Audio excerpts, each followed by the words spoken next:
En 1847, dans le comté de Baldwin en Géorgie, une jeune Africaine de 19 ans a accompli quelque chose que les registres officiels qualifient encore aujourd'hui d'impossible. Son nom était Zola Diallo. Et ce qu'elle a fait était si troublant, si incompréhensible pour l'ordre établi, que pendant 175 ans, toute trace de son existence a été méthodiquement effacée des archives publiques. Pourtant, dans les caves poussiéreuses de certaines familles géorgiennes, des lettres privées racontent une autre histoire. Une histoire qui ne devrait pas exister. Si cette introduction vous a donné des frissons, abonnez-vous maintenant et commentez de quelle ville vous nous écoutez. Cette histoire nécessite votre attention jusqu'au dernier mot. Ce qui suit n'est pas une légende. Ce n'est pas un conte folklorique transmis oralement. Ce sont des fragments documentés, des témoignages écrits, des rapports officiels partiellement détruits et des correspondances familiales qui, ensemble, dessinent le portrait d'une impossibilité historique. Une impossibilité que les autorités de Géorgie ont tenté d'enterrer pour toujours. La Géorgie des années 1840 était un État profondément ancré dans l'économie de plantation. Le coton régnait en maître absolu sur ces terres rouges et fertiles, et avec lui, un système d'exploitation humaine qui touchait près de 440 000 personnes réduites en esclavage. Dans le comté de Baldwin, situé au centre de l'État, les plantations s'étendaient à perte de vue, séparées par des forêts de pins et des chemins de terre battus qui devenaient impraticables durant les pluies d'automne. C'était une société rigidement stratifiée, où chaque personne connaissait exactement sa place. Les grands planteurs formaient une aristocratie terrienne qui contrôlait non seulement l'économie locale, mais aussi la justice, l'administration et même les églises. Ils vivaient dans de vastes demeures à colonnes blanches, symbole tangible de leur puissance, entourés de jardins soigneusement entretenus qui contrastaient violemment avec les quartiers d'esclaves situés hors de vue derrière les champs de coton. Entre les grands propriétaires et les esclaves existait une classe intermédiaire complexe. Les contremaîtres blancs, souvent des hommes brutaux qui tiraient leur autorité de la violence qu'ils pouvaient exercer impunément. Les petits fermiers qui possédaient parfois un ou deux esclaves et rêvaient de s'élever socialement, et les artisans libres qui dépendaient du système sans en faire pleinement partie.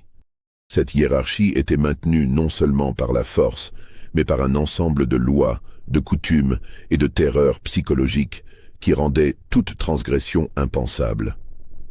Dans ce contexte, la plantation Calhoun représentait l'un des domaines les plus prospères du comté. Propriété de Samuel Calhoun, un homme d'une cinquantaine d'années réputé pour son pragmatisme froid plutôt que pour sa cruauté ostentatoire. Elle s'étendait sur plus de 1200 hectares. Contrairement à certains de ses voisins qui gouvernaient par la terreur pure, Calhoun préférait un système qu'il appelait lui-même de gestion rationnelle. Il voyait ses esclaves comme des investissements coûteux qu'il fallait préserver pour maximiser leur productivité à long terme. Cette approche calculatrice n'était pas plus humaine que la brutalité ouverte, elle était simplement différente, peut-être même plus insidieuse, car elle créait une illusion de bienveillance paternaliste.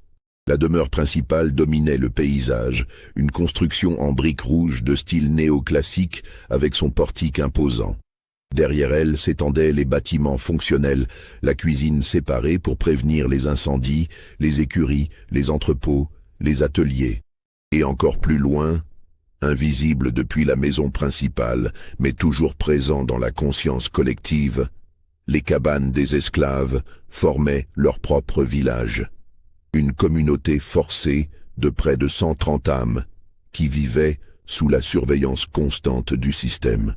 La vie quotidienne suivait un rythme implacable dicté par les saisons et les exigences du coton. De l'aube au crépuscule, les champs bruissaient du travail de corps courbé sous le soleil impitoyable de Géorgie. Les enfants travaillaient dès qu'ils pouvaient porter un sac, les femmes enceintes jusqu'au dernier moment, les anciens jusqu'à ce que leur corps refuse de continuer. Le dimanche, seul jour de repos partiel, était consacré au service religieux supervisé par un prédicateur blanc qui prêchait la soumission comme vertu chrétienne, puis à l'entretien minimal des potagers individuels qui complétaient les rations insuffisantes distribuées par la plantation. C'est dans ce monde suffocant, gouverné par des règles non écrites mais absolues, qu'arriva Zola Diallo à l'automne 1846. Le 23 octobre 1846, Samuel Calhoun acquit lors d'une vente aux enchères à Savannah une jeune Africaine que les documents de vente décrivaient comme âgée d'environ 18 ans, d'origine présumée sénégalaise, arrivée récemment sur le continent américain. La traite transatlantique était officiellement interdite depuis 1808, mais les contrebandiers continuaient leurs opérations et les autorités fermaient volontiers les yeux moyennant compensation appropriée. Personne ne posait trop de questions sur la provenance exacte des esclaves fraîchement débarqués. Ce qui distinguait immédiatement cette acquisition des autres, c'était le prix extraordinairement élevé que Calhoun avait accepté de payer. 1200 $, soit plus du double de la valeur habituelle d'un esclave en bonne santé. Les registres de la vente, conservés dans les archives du comté de Chatham, mentionnent cette somme avec une annotation marginale ajoutée d'une écriture différente, probablement celle d'un clerc surpris. Prix vérifié et confirmé malgré l'invraisemblance. Pourquoi un planteur aussi calculateur que Calhoun aurait-il payé un prix aussi exorbitant? Les rumeurs circulèrent immédiatement parmi la communauté des planteurs. Certains murmuraient que la jeune femme possédait une beauté si extraordinaire que Calhoun avait perdu toute raison. D'autres, plus cyniques, suggéraient qu'elle devait avoir des compétences particulières justifiant l'investissement. La vérité, telle qu'elle émerge des lettres privées de Sarah Calhoun, l'épouse de Samuel, était à la fois plus simple et plus complexe. Lors de l'inspection préalable à la vente, un incident s'était produit. Un des futurs acheteurs, un certain Jeremiah Hutchins, planteur connu pour sa brutalité, avait été pris de violentes convulsions après avoir examiné de trop près un groupe d'esclaves. Les médecins présents ne trouvèrent aucune cause évidente. Hutchins fut transporté inconscient hors de la salle des ventes. C'est alors que la jeune Africaine, qui serait plus tard nommée Zola, s'était approchée de Samuel Calhoun et, dans un anglais rudimentaire mais compréhensible qu'elle n'était pas censée parler, avait murmuré quelques mots que personne d'autre n'entendit. Calhoun pâlit, regarda la jeune femme avec une expression indéchiffrable. Puis, lorsque les enchères commencèrent, il surenchérit avec une détermination qui surprit tous les présents jusqu'à remporter la mise à un prix délirant. Que lui avait-elle dit exactement? Aucun document ne le révèle explicitement. Mais une lettre que Sarah Calhoun écrivit à sa sœur 3 semaines plus tard contient un passage troublant. Samuel refuse de discuter de la manière dont il a acquis cette nouvelle esclave. Il dit seulement qu'elle possède des connaissances qui peuvent sauver notre famille d'une catastrophe imminente. Je ne comprends pas ce qu'il veut dire, mais je l'ai rarement vu aussi troublé. La fille, qu'il a nommée Zola d'après un mot qu'elle a prononcé, est effectivement remarquable, mais d'une manière qui me met profondément mal à l'aise. Zola Diallo arriva donc à la plantation Calhoun dans des circonstances déjà enveloppées de mystère. Son apparence physique, telle que décrite dans les rares documents qui la mentionnent, était frappante, sans être conventionnellement belle selon les standards de l'époque. Grande pour une femme, avec une posture droite qui contrastait avec la soumission courbée qu'on attendait des esclaves, elle possédait des traits anguleux, des yeux d'une intensité dérangeante et des mains aux longs doigts que plusieurs témoins décrivirent plus tard comme ayant quelque chose d'inquiétant dans leur agilité. Contrairement aux nouveaux arrivants qui étaient généralement assignés aux travaux des champs les plus durs pour briser toute résistance, Zola fut installé dans une cabane individuelle, privilège extraordinaire, et affecté à des tâches domestiques légères. Cette décision provoqua un ressentiment immédiat parmi les autres esclaves de la plantation, particulièrement les femmes qui travaillaient depuis des années sans jamais recevoir de tels égards. Les premiers mois de Zola à la plantation Calhoun furent marqués par une série d'événements qui, pris individuellement, pouvaient sembler coïncidences, mais qui, assemblés, formaient un motif troublant. En novembre 1846, à peine 3 semaines après son arrivée, Le fils aîné de Samuel Calhoun, Thomas, âgé de 22 ans, tomba gravement malade. Les médecins locaux diagnostiquèrent une fièvre typhoïde, maladie redoutée qui tuait régulièrement dans la région.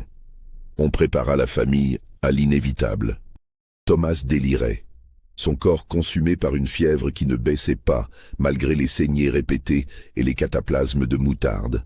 C'est alors que Samuel Calhoun prit une décision qui scandalisa son épouse et les médecins présents. Il ordonna que Zola soit amené au chevet de son fils. Les lettres de Sarah Calhoun décrivent la scène avec un mélange de fascination horrifiée et d'incrédulité. La jeune Africaine a examiné Thomas avec une assurance qui m'a glacé le sang. Elle a écarté les médecins comme on repousse des enfants importuns. Puis, elle a préparé une décoction avec des herbes qu'elle avait, disait-elle, cueillies dans les bois entourant la plantation. L'odeur était âcre, presque insupportable. Les médecins protestèrent vigoureusement, affirmant qu'elle allait empoisonner notre fils. Mais Samuel leur intima l'ordre de se taire. J'ai prié pendant toute la nuit. Le lendemain matin, contre toute attente, la fièvre de Thomas avait baissé. 3 jours plus tard, il était conscient. 1 semaine après, il était capable de marcher. Les médecins qualifièrent cela de rémission miraculeuse, refusant d'attribuer quelque crédit que ce soit aux interventions de Zola. Mais Samuel Calhoun, lui, savait ce qu'il avait vu. À partir de ce moment, la position de Zola dans la plantation changea subtilement. Elle ne fut plus assignée à aucune tâche domestique spécifique. Au lieu de cela, elle était autorisée à passer ses journées dans les bois et les champs, cueillant des plantes et des racines. Une petite pièce, dans l'une des dépendances, lui fut allouée où elle préparait ses remèdes. Les autres esclaves commencèrent à la consulter secrètement pour leurs maux, et elle les soignait avec une efficacité qui dépassait de loin celle des médecins blancs qui visitaient occasionnellement la plantation. Ce qui est particulièrement troublant dans les témoignages de cette période, c'est la nature des connaissances que Zola semblait posséder. Elle ne se contentait pas de connaître les propriétés médicinales des plantes, ce qui était déjà remarquable. Elle comprenait apparemment des concepts que les médecins de l'époque débattaient encore.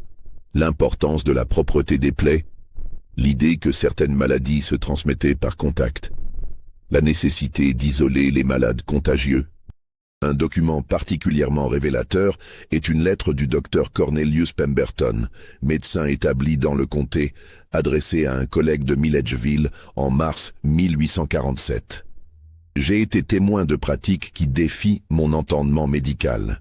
Cette esclave africaine de la plantation Calhoun traite les plaies infectées en les nettoyant avec une solution bouillante d'écorce de saule et d'autres substances que je n'ai pu identifier. Elle refuse de pratiquer des saignées, allant jusqu'à les déconseiller activement. Plus troublant encore, ces patients guérissent avec une régularité qui rend mes propres interventions, basées sur les meilleures pratiques médicales, presque obsolètes. Je ne comprends pas comment une sauvage illettrée peut obtenir de tels résultats. Calhoun refuse catégoriquement de limiter ses activités. Mais ce n'était pas seulement ses compétences médicales qui rendaient Zola extraordinaire. Au fil des mois, il devint évident qu'elle apprenait avec une rapidité stupéfiante. En moins de 6 mois, elle maîtrisait l'anglais avec une fluidité qui dépassait celle de nombreux esclaves nés sur le sol américain. Elle apprit à lire et à écrire, malgré les lois strictes de Géorgie interdisant l'alphabétisation des esclaves sous peine de sévères châtiments. Comment y parvint-elle? Plusieurs témoignages suggèrent qu'elle convainquit la jeune fille des Calhoun, Martha alors âgée de 16 ans, de lui enseigner en secret. Un journal intime de Martha Calhoun, découvert dans les années 1970 lors de la vente d'une maison familiale, contient des entrées révélatrices. En mai 1847, elle écrit « Zola possède un esprit comme je n'en ai jamais rencontré. Elle absorbe tout ce que je lui enseigne avec une avidité troublante. Parfois, j'ai l'impression qu'elle ne m'écoute pas seulement pour apprendre, mais qu'elle m'étudie, comme un naturaliste observerait un insecte sous un microscope. Cela devrait m'effrayer, je suppose, mais au lieu de cela, je me sens étrangement attiré par sa présence. Elle me pose des questions sur notre société, sur nos lois, sur la manière dont fonctionnent les affaires de père. Je réponds, même si je sais que je ne devrais pas. Ce passage est important, car il révèle quelque chose de fondamental. Zola n'apprenait pas seulement la langue et la culture. Elle étudiait systématiquement le système qui l'opprimait, en comprenant les mécanismes, les failles, les points de pression. L'été 1847 marqua un tournant dans l'histoire de Zola Diallo et par extension, dans celle de la plantation Kaloun. Les événements de cette période sont documentés dans plusieurs sources indépendantes qui, malgré leurs contradictions sur certains détails, convergent vers un fait troublant. Zola avait commencé à exercer une influence qui dépassait largement ce qui était concevable pour une personne de son statut. Le changement le plus visible concernait les conditions de vie dans les quartiers des esclaves. Traditionnellement, ces zones étaient des lieux de souffrance muette où les maladies se propageaient rapidement dans des cabanes surpeuplées et insalubres. Mais sous l'influence discrète de Zola, des modifications commencèrent à apparaître. Des fossés de drainage furent creusés autour des cabanes pour éviter l'eau stagnante qui favorisait les fièvres. Des herbes médicinales furent plantées dans de petits jardins communautaires. Les malades contagieux furent isolés, pratique jusqu'alors inconnue dans la plantation. Comment une esclave arrivée depuis moins d'un an avait-elle pu initier de tels changements? Les documents suggèrent qu'elle avait trouvé un moyen de convaincre Samuel Kaloun que ces améliorations augmenteraient la productivité de sa main-d'œuvre en réduisant les pertes dues aux maladies. C'était un argument calculateur qui faisait appel au pragmatisme du planteur plutôt qu'à sa compassion inexistante. Un registre comptable de la plantation, conservé aux archives d'État de Géorgie, montre effectivement une diminution remarquable de la mortalité parmi les esclaves durant l'été et l'automne 1847, alors que les années précédentes voyaient généralement entre 10 et 15 décès annuels parmi la population esclave. Cette année-là, seulement 3 morts furent enregistrés. Pour un propriétaire comme Kaloun, cela représentait une économie substantielle. Mais l'influence de Zola s'étendait au-delà des aspects purement médicaux. Les témoignages d'anciens esclaves, recueillis après la guerre de sécession par le Freedmen's Bureau, parlent d'elle avec un mélange de respect et de crainte. Une femme nommée Patience, qui avait travaillé au champ de coton, témoigna en 1867. Zola était différente de nous tous. Elle n'avait pas la peur dans les yeux que nous portions tous. Quand elle parlait, même les contremaîtres blancs semblaient l'écouter, même s'ils ne voulaient pas l'admettre. Elle nous a appris à nous tenir droit, à ne pas baisser les yeux trop vite. Elle disait que notre corps nous appartenait toujours, même si la loi disait le contraire. Cette dernière phrase est particulièrement significative. Dans une société où les corps des esclaves étaient légalement la propriété absolue de leur maître, où toute affirmation d'autonomie physique ou mentale était brutalement réprimée, Zola enseignait une forme de résistance psychologique qui était peut-être plus dangereuse pour le système que n'importe quelle révolte violente. Si cette histoire vous captive et vous trouble, montrez votre soutien en likant cette vidéo et en commentant ce que vous pensez qu'il va se passer. Votre engagement nous permet de continuer à partager ces histoires oubliées. Un incident survenu en août 1847 illustre parfaitement la complexité de la position de Zola. Jacob Winters, le contremaître principal de la plantation, homme brutal dans la quarantaine réputé pour sa cruauté envers les esclaves, tomba d'un cheval et se brisa la jambe. La fracture était sévère, l'os perçant la peau. Les médecins appelés d'urgence recommandèrent l'amputation immédiate, procédure qui à l'époque avait un taux de mortalité supérieur à 50%. Winters, terrifié par la perspective, supplia qu'on fasse venir Zola. Cette requête en elle-même était remarquable, un contremaître blanc demandant l'aide d'une esclave africaine. Mais plus remarquable encore fut ce qui suivit. Zola examina la blessure, puis annonça calmement qu'elle pouvait sauver la jambe. Les médecins protestèrent vigoureusement, affirmant qu'elle condamnait Winters à une mort par gangrène. Mais Winters, dans sa panique, insista. Zola passa 3 jours et 3 nuits au chevet de Winters. Elle nettoya la plaie avec une solution qu'elle avait préparée, repositionna l'os avec une précision que les médecins qualifièrent plus tard de chirurgicale, appliqua des cataplasmes qui changeaient selon un rythme précis, et força Winters à boire des décoctions amères qui le maintenaient dans un état de semi-conscience contrôlée. La fièvre vint comme prévu, mais Zola la combattit avec une détermination implacable. Après une semaine, Winters était hors de danger. Après 3 mois, il marchait avec une légère claudication. Les médecins, humiliés, ne purent que constater le succès tout en refusant d'en reconnaître publiquement les implications. Mais Winters, lui, n'oublia jamais. Cet homme brutal, qui avait fouetté des esclaves pour des infractions mineures, développa envers Zola une attitude complexe, mêlant gratitude, respect craintif et ressentiment profond. Il ne la toucha plus jamais, mais son regard, selon plusieurs témoins, contenait quelque chose de troublant chaque fois qu'il la croisait. Ce qui est fascinant, c'est que Zola ne demanda aucune faveur en retour pour avoir sauvé Winters. Elle retourna simplement à ses activités habituelles, comme si de rien n'était. Mais quelque chose avait changé dans la dynamique de pouvoir de la plantation. Les esclaves avaient vu un contremaître blanc supplier une des leurs. Les Blancs avaient vu leur certitude médicale défiée par les connaissances d'une Africaine. Ces fissures dans l'ordre établi, aussi minuscules fussent-elles, ne passeraient pas inaperçues.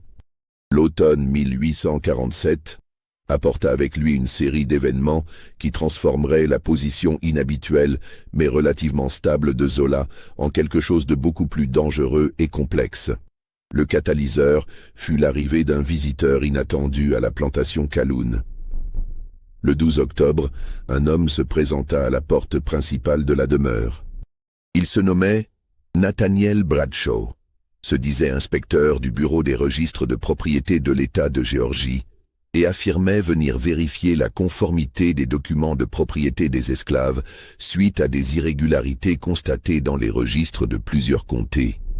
Son apparence était ordinaire, la cinquantaine, costume sombre, manière polie mais formelle. Rien dans son comportement initial n'aurait dû éveiller la suspicion. Pourtant, dès son arrivée, Zola montra des signes d'agitation inhabituels. Plusieurs témoins, incluant Martha Calhoun dans son journal, rapportent que Zola insista pour être présente lors de l'entretien entre Bradshaw et Samuel Calhoun. Comportement absolument inapproprié pour une esclave. Quand Calhoun refusa, elle aurait murmuré quelque chose qui le fit pâlir et reconsidérer sa décision. La rencontre qui suivit fut, selon les fragments de témoignages qui subsistent, extraordinairement tendue. Bradshaw examina méthodiquement les documents de propriété de tous les esclaves de la plantation. Quand il arriva au dossier de Zola, il s'arrêta longuement, fronçant les sourcils. Il posa des questions détaillées sur les circonstances de son acquisition, sur le prix payé, sur sa provenance exacte. Samuel Calhoun répondit avec une irritation croissante, mais fournit tous les documents demandés. C'est alors que Zola, toujours présente malgré les protestations de Bradshaw, intervint directement. Dans un anglais parfait qui stupéfia le visiteur, elle dit « Vous n'êtes pas inspecteur. Les véritables inspecteurs portent un sceau en cuivre avec le blason de l'État. Vous n'en avez pas. Votre accent n'est pas de Géorgie, mais de Caroline du Sud, région de Charleston. Et vos mains n'ont jamais tenu une plume de fonctionnaire. Ce sont des mains de contremaître. » Le silence qui suivit fut, selon Martha Calhoun, d'une intensité presque insupportable. Bradshaw devint livide. Samuel Calhoun se leva brusquement. Bradshaw nia avec véhémence, mais ses dénégations sonnaient faux. Calhoun ordonna qu'on fasse venir le shérif du comté. Avant l'arrivée de la loi, Bradshaw s'effondra nerveusement et avoua. Il n'était pas inspecteur, il était chasseur d'esclaves fugitifs, mais pas en mission officielle.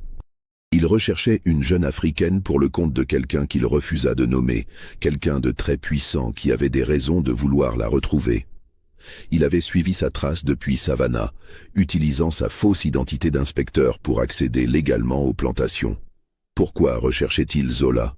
Bradshaw, devant l'insistance menaçante de Calhoun, révéla une histoire troublante. La jeune femme que Kaloun connaissait sous le nom de Zola Diallo n'était pas une esclave ordinaire fraîchement arrivée d'Afrique. Elle était la fille d'un guérisseur réputé du Sénégal, capturé lors d'un raid et amené en Amérique, certes, mais les circonstances exactes de son arrivée et de sa vente étaient entourées d'irrégularités. Plus perturbant encore, Bradshaw affirma que lors de son bref passage à Charleston, avant d'être transporté vers Savannah, Zola avait été témoin de quelque chose qu'elle n'aurait jamais dû voir. Il refusa d'en dire plus, mais laissa entendre que cela impliquait des personnalités importantes et un crime qui, s'il était révélé, pourrait ébranler certaines fondations de la société sud-américaine. Kaloun fit enfermer Bradshaw et envoya chercher le shérif. Mais le lendemain matin, quand les autorités arrivèrent, Bradshaw avait disparu. Il s'était échappé durant la nuit de la pièce où il était gardé, laissant derrière lui seulement une note. « Elle sait trop. Ceux qui la protègent se mettent en danger. » Cette tentative d'enlèvement eut des conséquences immédiates. Samuel Kaloun, homme pragmatique avant tout, comprit qu'il possédait un actif devenu soudainement dangereux. Il augmenta la surveillance autour de Zola, non pour la contrôler mais pour la protéger, ce qui en soi était un renversement remarquable de la dynamique habituelle, mais il voulait aussi comprendre. Que savait exactement Zola? Quel secret transportait-elle qui justifiait de tels efforts pour la retrouver? Les semaines qui suivirent furent tendues. Zola, confronté par Kaloun en privé, révéla une partie de la vérité, suffisamment pour satisfaire sa curiosité sans tout dévoiler. Elle confirma qu'à Charleston, elle avait été témoin d'une réunion secrète entre des marchands d'esclaves et des hommes politiques. Une réunion où des plans avaient été discutés pour contourner les lois fédérales interdisant la traite et pour établir de nouvelles routes de contrebande. Elle avait entendu des noms, des montants d'argent, des détails de corruption qui, s'ils étaient révélés publiquement, pourraient ruiner des carrières et possiblement mener à des poursuites criminelles fédérales. Mais était-ce toute la vérité? Les lettres de Sarah Kaloun de cette période expriment des doutes croissants. Le 15 novembre 1847, elle écrit « Samuel passe de longues heures à converser avec Zola, seul dans son bureau. Quand je lui demande de quoi il parle, il devient évasif. Il dit qu'elle l'aide à comprendre certaines choses sur la gestion de la plantation, sur la prévention des maladies. Mais je sens qu'il y a plus. La manière dont il la regarde n'est pas celle d'un maître regardant sa propriété. C'est quelque chose de différent, presque de la déférence, et cela me terrifie. » Pendant ce temps, dans la communauté esclave de la plantation, des changements subtils mais significatifs continuaient. Zola avait commencé à tenir des réunions régulières, officiellement pour dispenser des conseils de santé. Mais plusieurs témoignages suggèrent qu'elle enseignait bien plus. Elle parlait de dignité, de mémoire, d'identité. Elle encourageait les esclaves nés en Amérique à préserver et transmettre les histoires de leurs ancêtres africains. Elle créait, essentiellement, un espace de résistance culturelle et psychologique au sein même du système d'oppression. Un aspect particulièrement troublant de cette période, révélé seulement dans des témoignages recueillis des décennies plus tard, concerne ce que Zola aurait dit lors de ses réunions secrètes. Un homme nommé Elijah, qui avait 15 ans à l'époque, témoigna en 1882. Zola nous disait que notre esclavage ne durerait pas éternellement, qu'il y avait des forces, des mouvements dans le Nord, des tensions entre les États qui aboutiraient à un conflit. Elle parlait comme quelqu'un qui pouvait voir l'avenir, et tout ce qu'elle a prédit est arrivé. Cette capacité apparente à anticiper les événements futurs est un aspect récurrent dans les témoignages concernant Zola. Était-ce vraiment de la prescience ou simplement une intelligence exceptionnelle capable d'analyser les tendances politiques et sociales de son époque? Quoi qu'il en soit, cette réputation ne fit qu'accroître son influence et, par conséquent, le danger qu'elle représentait pour le statu quo. Le début de l'année 1848 marqua un durcissement notable du climat social en Géorgie.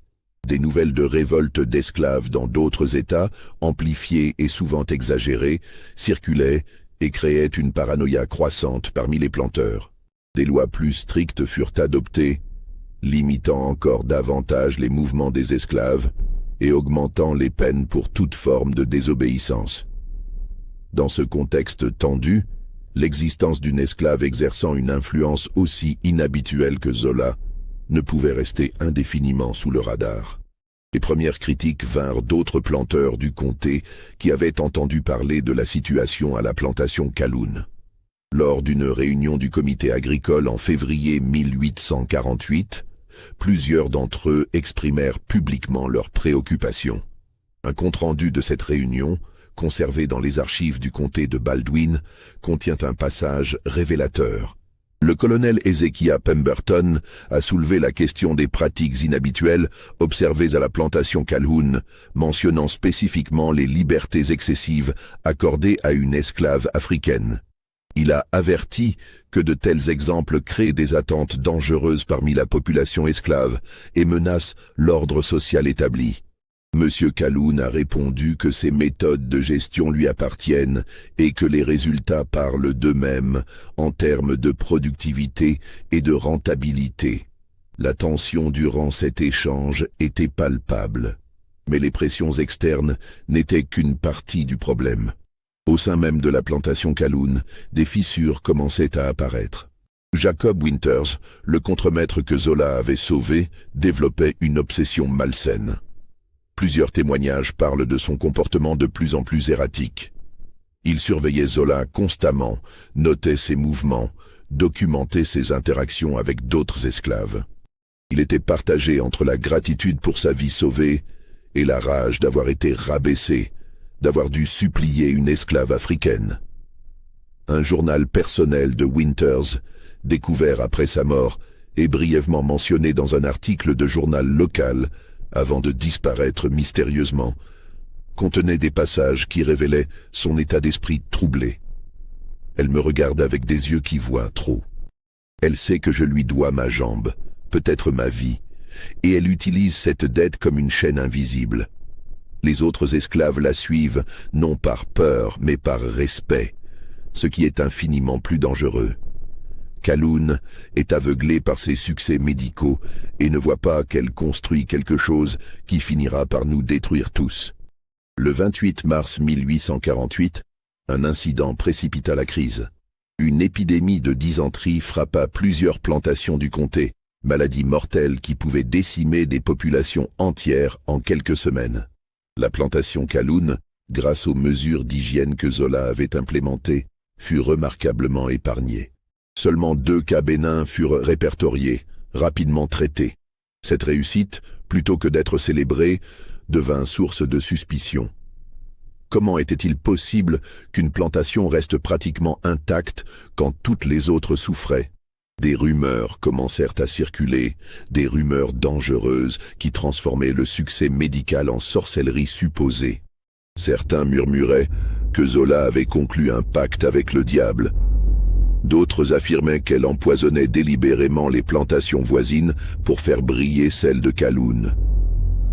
Ces accusations absurdes prenaient pourtant racine dans un terreau fertile de superstition et de peur. Même parmi des hommes éduqués, la frontière entre médecine et magie restait floue. Et pour une société qui dépendait de la déshumanisation systématique d'une population entière pour justifier son fonctionnement, l'idée qu'une esclave africaine puisse posséder des connaissances supérieures à celles des médecins blancs était profondément menaçante. Le pasteur méthodiste du comté, révérend Josiah Blackwell, prononça en avril un sermon qui fut largement diffusé et discuté. Nous devons nous méfier de ceux qui prétendent détenir des connaissances venant de terres païennes. La vraie guérison vient de Dieu seul, pas des herbes de sorcières et des rituels de sauvages. Quand nous permettons à l'obscurité de s'installer parmi nous sous couvert de progrès, nous ouvrons la porte à notre propre damnation. Bien qu'il ne la nommât pas explicitement, tout le monde savait qu'il parlait de Zola. La pression sur Samuel Calhoun pour qu'il prenne des mesures devenait intense. Des lettres anonymes commencèrent à arriver, certaines menaçant, d'autres simplement l'avertissant qu'il jouait avec le feu. Le mois de mai 1848 fut le théâtre d'événements dont les détails exacts restent, 175 ans plus tard, partiellement obscure et contestée.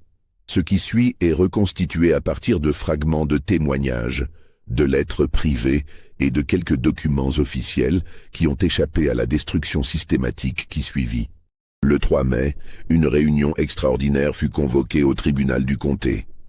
Étaient présents le juge du comté, le shérif, plusieurs grands planteurs incluant Samuel Calhoun, et 2 hommes venus de la capitale, Milledgeville.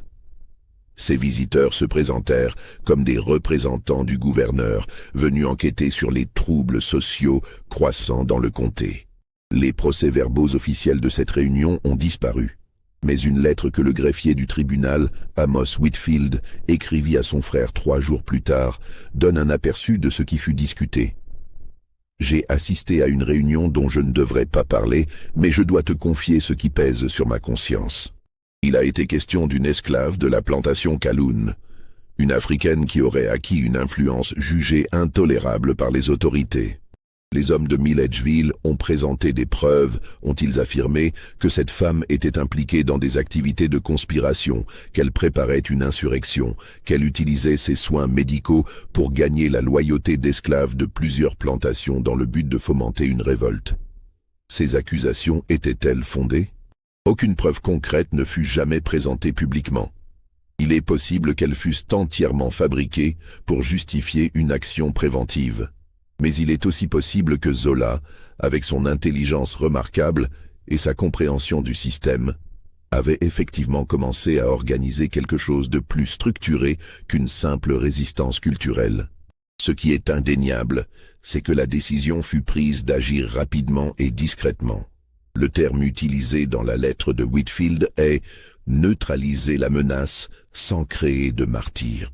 Samuel Calhoun, selon le même témoignage, s'opposa vigoureusement, arguant que Zola n'avait jamais montré le moindre signe de violence ou de rébellion ouverte, qu'elle avait, au contraire, sauvé des vies incluant celle de son propre fils. Mais il fut clairement fait comprendre à Calhoun que son opposition pourrait être interprétée comme de la complicité. La nuit du 8 mai 1848, 3 hommes armés entrèrent dans la plantation Calhoun avec un mandat d'arrêt pour Zola Diallo, accusé formellement de incitation à l'insurrection et pratique de sorcellerie. Les accusations de sorcellerie, bien que juridiquement désuètes, étaient un ajout cynique destiné à discréditer toute sympathie potentielle. Ce qui se passa ensuite est le cœur de l'énigme qui a été méthodiquement effacé des archives officielles. Les hommes se rendirent à la cabane de Zola. Elle n'était pas là. Ils la cherchèrent dans toute la plantation. Elle resta introuvable pendant 3 jours. Comment une esclave, surveillée de près, avait-elle pu disparaître sans laisser de traces d'une propriété entourée de patrouilles? Le 11 mai, Zola réapparut de manière aussi mystérieuse qu'elle avait disparu. Mais elle n'était pas seule. Elle était accompagnée de Martha Calhoun, la fille du planteur, et de 5 autres esclaves de la plantation. Ensemble, ils se présentèrent volontairement au bureau du shérif. Ce qui suivit fut une scène qui marqua profondément tous ceux qui y assistèrent. Zola, s'exprimant avec une éloquence qui stupéfia l'assemblée présente, fit une déclaration publique. Elle confirma qu'elle avait des connaissances médicales avancées, héritée de son père et de la tradition de guérisseur de son peuple. Elle admit avoir enseigné aux esclaves à prendre soin de leur santé, à maintenir leur dignité face à l'oppression. Mais elle nia catégoriquement toute implication dans une quelconque conspiration violente. Puis elle fit quelque chose d'absolument extraordinaire pour l'époque. Elle prononça un discours sur la nature de l'esclavage, sur son immoralité fondamentale, sur l'impossibilité de concilier les principes chrétiens professés par la société sudiste avec la pratique de l'asservissement humain. Elle cita des passages de la Bible, des écrits de philosophes, démontrant une érudition qui ne pouvait être expliquée par les quelques mois d'enseignement secret de Martha. Martha Calhoun, présente aux côtés de Zola, confirma qu'elle avait effectivement enseigné à Zola à lire et à écrire, défiant ainsi ouvertement les lois de Géorgie. Elle déclara qu'elle l'avait fait parce que Zola lui avait ouvert les yeux sur l'humanité complète des personnes asservies, une humanité qu'on lui avait appris à nier depuis l'enfance.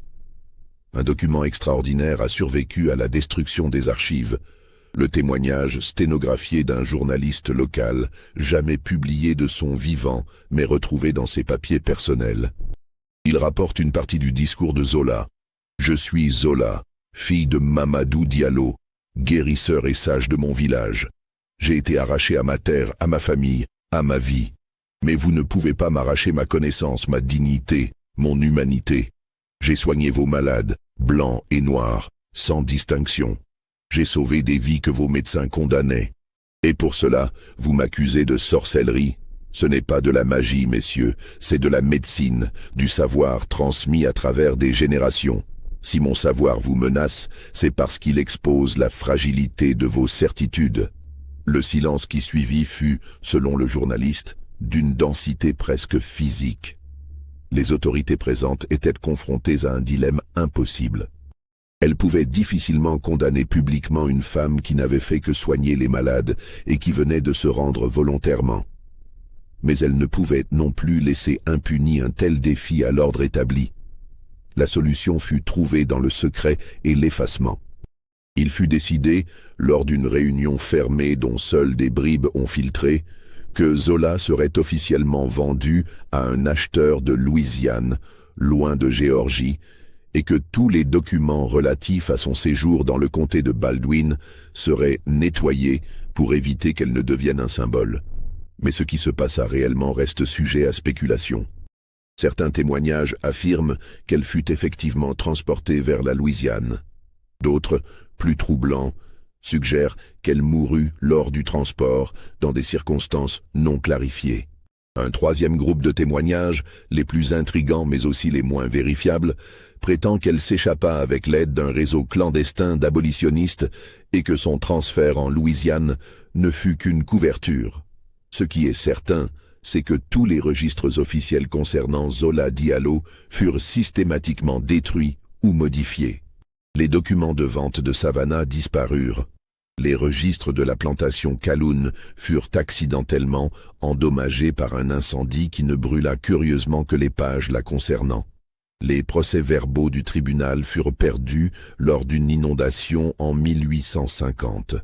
Les mois qui suivirent la disparition de Zola Diallo virent un effort concerté pour effacer non seulement les documents, mais aussi les mémoires. Les esclaves qui avaient été proches d'elle furent dispersés, vendus à différentes plantations à travers l'État. Martha Calhoun fut envoyée vivre chez une tante en Caroline du Nord, officiellement pour parfaire son éducation, en réalité pour l'éloigner et la faire taire. Samuel Calhoun ne fut jamais le même après ces événements. Ses lettres des années suivantes, adressées à divers correspondants, révèlent un homme tourmenté. En juillet 1848, il écrit à un ami « J'ai permis que se produise une injustice que je ne peux nommer, mais qui pèse sur ma conscience comme un poids de plomb. J'ai cru pouvoir naviguer entre mes intérêts et ce que me dictait ma raison. Je me suis trompé, et une personne extraordinaire a payé le prix de mes calculs. » Jacob Winter, le contremaître, développa une dépendance à l'alcool et mourut en 1850 d'une chute de cheval. Sur son lit de mort, selon le témoignage du prêtre qui l'assista, il délira pendant des heures, parlant d'une femme africaine qui le hantait, lui reprochant sa lâcheté. Mais le plus troublant dans cette histoire d'effacement systématique, ce sont les signes persistants que quelque chose avait survécu. Dans les décennies qui suivirent, des histoires circulèrent parmi les communautés d'esclaves à travers la Géorgie et au-delà. Ces histoires parlaient d'une guérisseuse africaine qui avait défié le système, qui avait soigné les malades sans distinction de couleur, qui avait parlé publiquement contre l'esclavage et survécu. Les détails variaient, les noms changeaient, mais le cœur de l'histoire restait reconnaissable. Après la guerre de sécession, quand le Freedmen's Bureau commença à recueillir des témoignages d'anciens esclaves, plusieurs mentionnèrent Zola, bien que souvent indirectement, ou comme une figure presque mythique. Un enquêteur du bureau, frustré par ces références insaisissables, écrivit en 1868 « Il y a une histoire ici, quelque chose d'important qui s'est produit dans le comté de Baldwin avant la guerre. Tous ceux qui sont assez âgés pour s'en souvenir deviennent évasifs quand on pose des questions directes, comme s'ils avaient peur que même maintenant, 2 décennies plus tard et avec l'esclavage aboli, parler pourrait apporter des conséquences. Ils parlent d'une femme, ils ne s'accordent pas sur son nom ou son destin, mais ils s'accordent sur ceci. Elle a changé quelque chose de fondamental, et le système a eu si peur de ce changement qu'il a tenté de l'effacer complètement. Dans les années 1870 et 80, plusieurs historiens amateurs tentèrent de reconstituer l'histoire de Zola Diallo. Leurs efforts furent systématiquement entravés. Des archives qui auraient dû exister étaient introuvables. Des familles qui auraient pu avoir des documents privés refusaient de coopérer ou affirmaient que ces documents avaient été perdus ou détruits. Il devint évident que l'effort d'effacement avait été remarquablement complet et que des forces continuaient à œuvrer pour maintenir le silence. Un détail particulièrement intrigant émergea dans les années 1920. Un professeur d'histoire de l'Université de Géorgie, le docteur Harold Simmons, découvrit dans les sous-sols de la bibliothèque universitaire une caisse contenant des documents du XIXe siècle qui n'avaient jamais été catalogués. Parmi eux se trouvait un journal médical tenu par un certain docteur Pemberton entre 1846 et 1850. Plusieurs entrées concernaient les pratiques médicales inhabituelles observées à la plantation Kaloun et les résultats troublants obtenus par une esclave africaine non nommée. Simmons prépara un article académique basé sur ces découvertes. Avant qu'il ne puisse le publier, la caisse contenant les documents disparut de la bibliothèque. Simmons lui-même fut victime d'un accident de voiture fatal 3 semaines plus tard. La police conclut à un accident dû à l'alcool, bien que Simmons fût un abstinent notoire. Ces coïncidences troublantes suggèrent que même au XXe siècle, certains trouvaient l'histoire de Zola Diallo suffisamment dangereuse pour justifier sa suppression continue. Pourquoi? Une théorie, proposée par plusieurs chercheurs, est que l'histoire de Zola, si elle était pleinement documentée et reconnue, remettrait en question des narratives soigneusement construites sur la période de l'esclavage en Géorgie. Elle démontrerait que les esclaves n'étaient pas des victimes passives, mais des êtres humains complexes, intelligents, capables de résistance sophistiquée. Elle exposerait la fragilité intellectuelle et morale du système esclavagiste. Dans les années 2000, avec la numérisation croissante des archives historiques, de nouveaux fragments ont émergé. Une lettre de Sarah Kaloun, découverte dans une collection privée vendue aux enchères, confirme l'existence de Zola et mentionne les événements troublants de mai 1848. Un registre fiscal de 1847, retrouvé dans les archives d'État, liste une esclave africaine, spécialité médicale, valeur $1 500, parmi les actifs de Samuel Kaloun, confirmant l'évaluation extraordinairement élevée. Mais le document le plus troublant n'a été découvert qu'en 1995, lors de la rénovation d'une vieille église méthodiste dans le comté de Baldwin. Derrière un mur, les ouvriers trouvèrent une boîte en métal contenant un cahier. Le cahier était rempli d'une écriture soignée en français et en anglais, détaillant des recettes médicales, des observations sur les plantes locales et leurs propriétés, et des réflexions personnelles. La dernière page contenait une déclaration. « Je suis Zola, fille de Mamadou, et je laisse ces connaissances pour ceux qui viendront après moi. Que ma voix ne soit pas effacée. » L'authenticité de ce cahier reste débattue. Certains experts affirment qu'il est authentique, que l'écriture correspond au style de l'époque et que les connaissances médicales décrites sont cohérentes avec les pratiques africaines traditionnelles de guérison. D'autres soutiennent qu'il pourrait être un faux élaboré, créé par quelqu'un qui connaissait l'histoire et voulait donner une forme tangible à un récit en grande partie oral. Cette histoire vous a-t-elle troublé autant que nous? Croyez-vous que tout a été révélé sur le destin de Zola Diallo? Commentez vos théories ci-dessous. Abonnez-vous pour plus de mystères historiques oubliés et partagez cette histoire avec ceux qui cherchent la vérité derrière les silences de l'histoire. Aujourd'hui, en 2025, 177 ans après les événements de mai 1848, l'histoire de Zola Diallo reste fragmentaire, contestée et fondamentalement irrésolue. Les historiens continuent à débattre de ce qui s'est réellement passé, de ce qui relève du fait documenté et ce qui appartient à la légende. Certaines questions demeurent sans réponse. Qu'est-il réellement arrivé à Zola après son arrestation? Est-elle morte en Géorgie? A-t-elle été vendue en Louisiane? Ou a-t-elle réussi à s'échapper vers la liberté dans le Nord, voire au Canada? Pourquoi l'effort d'effacement a-t-il été si systématique et si durable? Qu'avait-elle réellement vu à Charleston qui justifiait qu'on veuille la faire disparaître?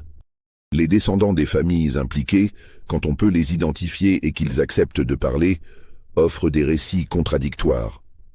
Certains descendants des Calhoun maintiennent que Zola fut traitée avec respect et qu'elle mourut de cause naturelle dans les années 1850. D'autres murmurent des histoires plus sombres, transmises à voix basse à travers les générations. Dans la communauté afro-américaine de Géorgie, Zola Diallo est devenue une figure semi-légendaire, symbole de résistance, de connaissance et de dignité face à l'oppression. Des écolières portent son nom.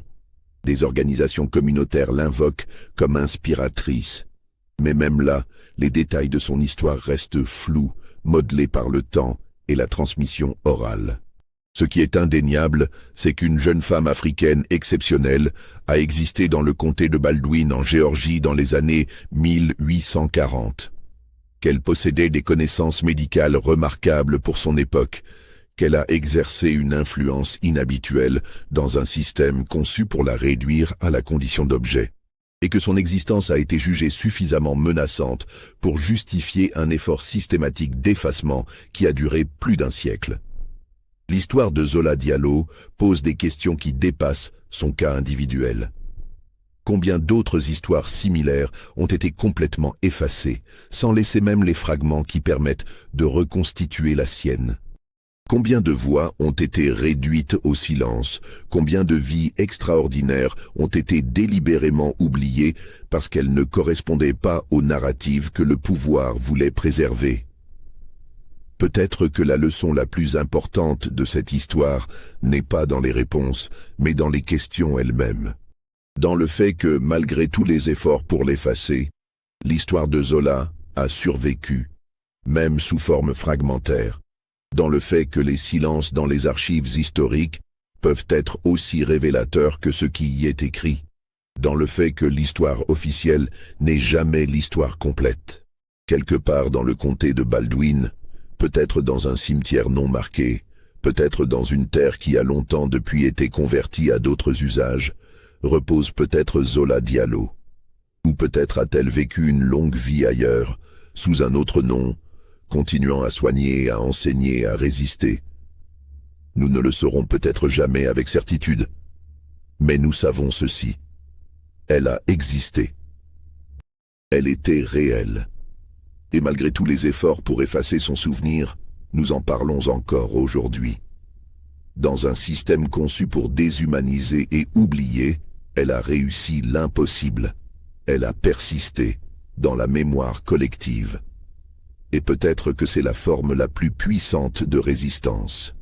L'histoire de Zola Diallo nous rappelle que derrière chaque statistique sur l'esclavage, derrière chaque mention impersonnelle dans les registres de plantation, il y avait une personne complète, avec son intelligence, ses connaissances, ses espoirs et sa dignité. Des personnes que le système a tenté de réduire à des choses, mais qui sont restées obstinément humaines. Et elle nous rappelle aussi que l'histoire est toujours écrite par ceux qui ont le pouvoir, mais que la vérité a une manière persistante de filtrer à travers les silences et les effacements, que les voix qu'on tente de faire taire trouvent d'autres moyens de se faire entendre, que la mémoire collective peut préserver ce que les archives officielles ont détruit. Alors, cette histoire est-elle vraie? Zola Diallo a-t-elle vraiment existé telle qu'elle est décrite ici? Les fragments documentaires suggèrent que oui.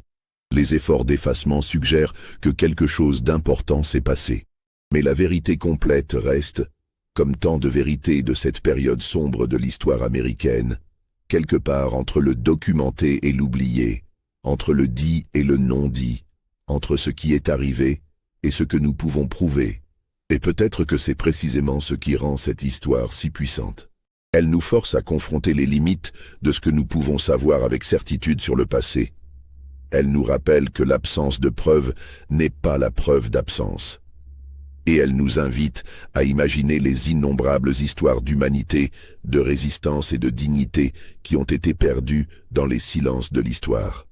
L'histoire impossible de Zola Diallo, que la Géorgie a tenté d'effacer, persiste. Imparfaite, fragmentaire, contestée, mais persistante.